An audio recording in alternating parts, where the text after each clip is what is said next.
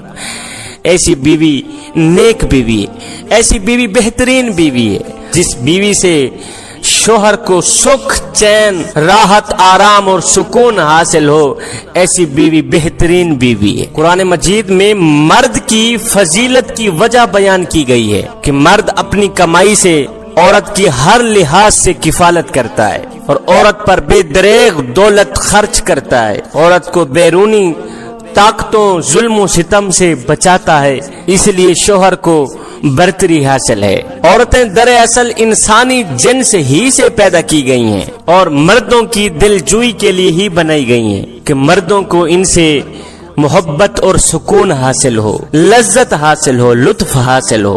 اچھی بیوی کی خوبیوں اور خصوصیات کے متعلق میرے حضور علیہ الصلوۃ والسلام نے ارشاد فرمایا کہ جو عورت اس حال میں مری ہو کہ اس کا شوہر اس پہ راضی تھا، اس کا شوہر اس پہ خوش تھا، تو پکا یقین کر لینا وہ عورت جنتی ہی جنتی ہے۔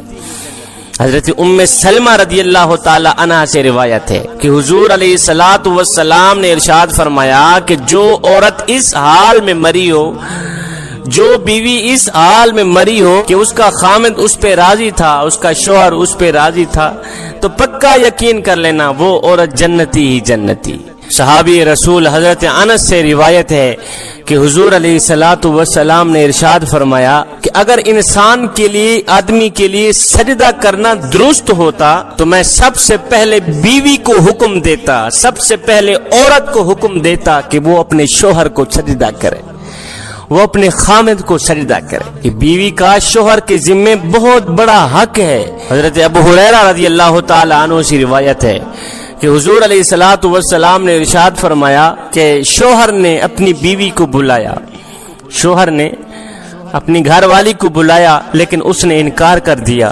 اگر غصے میں بیوی نے ساری رات گزاری، اگر شوہر نے ناراضگی میں ساری رات گزاری ہے تو صبح تک اس بیوی پر فرشتے لعنت بھیجتے رہتے ہیں۔ دوسری روایت میں ہے کہ جب تک شوہر راضی نہ ہو جائے اللہ اس عورت سے ناراض رہتا ہے، جب تک گھر والا راضی نہ ہو جائے اللہ اس بیوی سے اس وقت تک ناراض رہتا ہے۔ حضرت معاذ رضی اللہ تعالی عنہ سے روایت ہے کہ حضور علیہ الصلوۃ والسلام نے ارشاد فرمایا کہ عورت جب اپنے شوہر کو ایذا دیتی ہے، عورت جب اپنے شوہر کو تکلیف دیتی ہے، دکھ دیتی ہے، درد دیتی ہے، تو جنت کی حورین کہتی ہیں کہ اے بدبخت، خدا تجھے قتل کرے، اسے ایذا نہ دے اور اسے تکلیف نہ دے، اسے دکھ نہ دے، اسے درد نہ دے، اور یہ تو تیرے پاس مہمان ہے، ان قریب یہ تجھ سے جدا ہو کر میرے پاس آ جائے گا، یہ تو میرے پاس آنے والا ہے، تیرا مہمان ہے،